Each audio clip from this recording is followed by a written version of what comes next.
Goeiemôre, good morning, how's it, hello.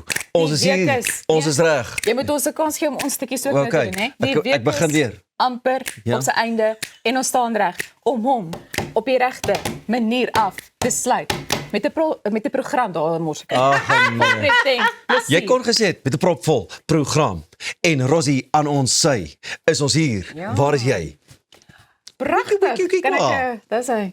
Daar is sy. Rosie, waar was jy? Sy seker. Nee, ek Waar konsentreer was net op jy? myself van vandag Waar is my was jy? verjaarsdag. Verjaar! Ja! Vang sy ons hier so om as 'n okay. Rosie baie. Happy birthday to you. Happy birthday to you. Happy birthday, oh Rosie. Happy birthday to you. Ja, dankie. Vandag maak ons eers 'n draai by die veearts en gesels oor waterretensie saam met Kristen Holmes van Gulf Drug Company. Daarna hoor ons meer oor vanjaar se Billetjie Rugbydag waar byna 6000 jong spelers die velde vol gespeel het. En ons gesels dan met voorsitter SC Esterhuizen daaroor. Lorraine Olivier kuier ook in die ateljee om meer te gesels oor gremering en Instagram trends. En dan later praat ons oor die aangrypende verhoogproduksie Tilly Matilda saam met die legende Amanda Strydom en musiekregisseur Konrad Raal. Lekker, kan nie wag nie. Jy moet veral ingeskakel bly vir daai wenke rakende die gremering, hoor. Gremering en die Instagram posts standaard en bietjie swaan, lig. jy weet. Julle is vol stories vanoggend. Ja, want jy verjaar. Ek is mal daaroor. Right, so from the chaos that's happening here in the studio to some chaos that happened in another studio at the FIFA World Cup. What should have been a celebration of Argentina's strong start to the 2026 FIFA World Cup quickly turned into a major media controversy after Argentinian television presenter Florencia Peña falsely announced live on air that Lionel Messi's father, Jorge Messi, had passed away. The incident occurred shortly after Argentina's opening 3-0 victory over Algeria, in which Messi scored a hat-trick. So all three of the goals he scored and delivered one of the tournament's standout performances.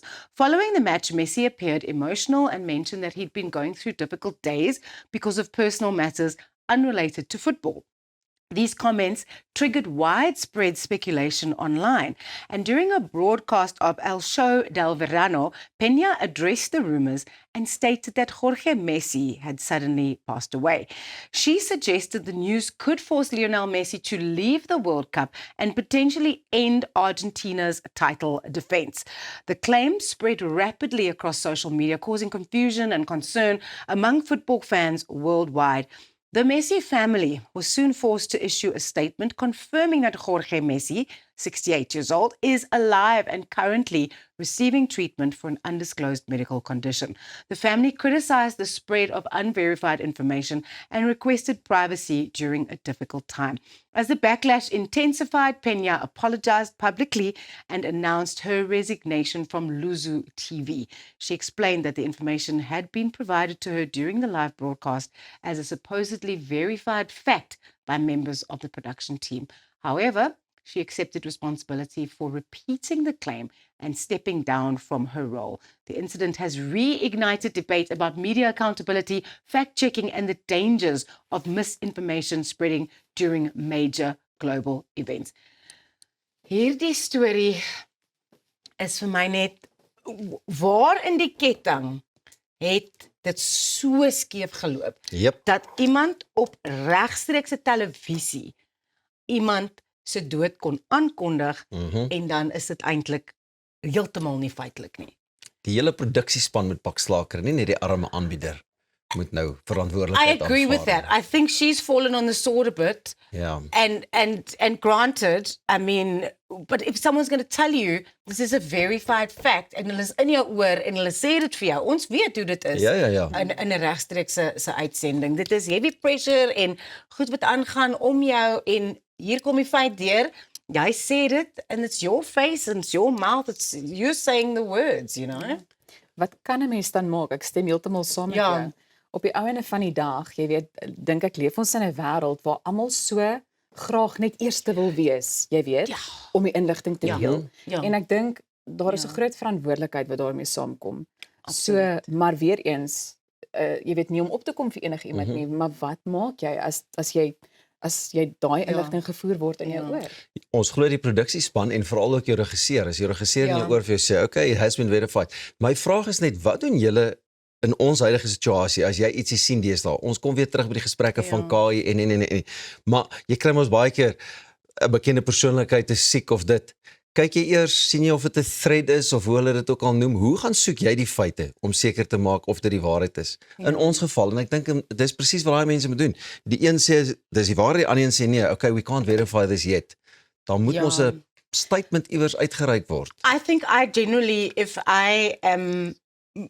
seeing something about someone's passing especially, I would go and see if the family has released a statement, and if it's from like a, then there's like a contact number at the bottom. Yeah. For further, we request privacy at this time. For any further inquiries, please contact so and so and so.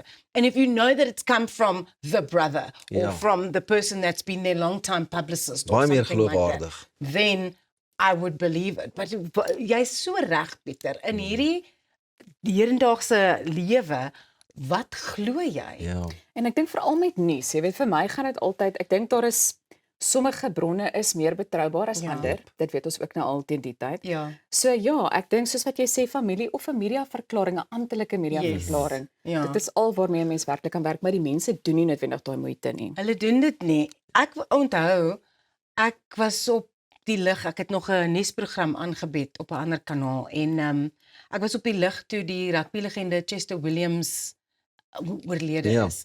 En dit was in my oor gesê en ons het dit dan toe baie gou in die advertensieperiode bespreek en it was verified, it was sent by the family, maar dit is steeds, Jy wonder nog steeds, het ons hom reg? Jy wonder nog steeds, al vertrou jy jou span, uitdruklik, like you still kind of, we are breaking the news and it's a massive responsibility, want imagine nou waardeur hierdie familie gaan, already you're dealing with someone who is got some kind of illness that is really, really Shame, upsetting and emotionally disturbing for the family. And then all of a sudden this person is dead and they're actually not. They're still fighting for their life in the hospital or whatever. Of soos in die mense se geval, nou imagine dat dit almal nou voor in die hospitaal ontvangssaaltjie, sitkamer gesit en dan kry hulle 'n boodskap op hulle social media posts en dan hardloop hulle daarin by die kamer of waarever hy behandel word en vra wat gaan aan. So ja, nee, ek sê ook waarever dit begin, wieever daai vuurtjie gelei het wat hom begin het, hulle moet hom kan deurtrek so toe en sê. You must be able to connect the dots and see who started it en daai persoon moet verantwoordelik gehou word. Dalk was dit 'n vendetta teenoor die arme aanbieder. Hoe sal ons weet? Die lewe is begin nou met partykeer stories hier. so onregverdig. Ja. So as ek dalk een oggend nie meer hier is nie, Dan weet ons jou sameswering teorie. Vendetta. Ag, maar ons kuier heerlik saam met julle en ons gaan net hierna verder kuier op hierdie heerlike goeiemôre, good morning oggend. As jy ook jou verjaarsdag vier, baie geluk. Ons skink namens jou ook aan hierdie kant nog 'n koppie koffie en klink 'n glasie saam met almal wat verjaar. Happy birthday.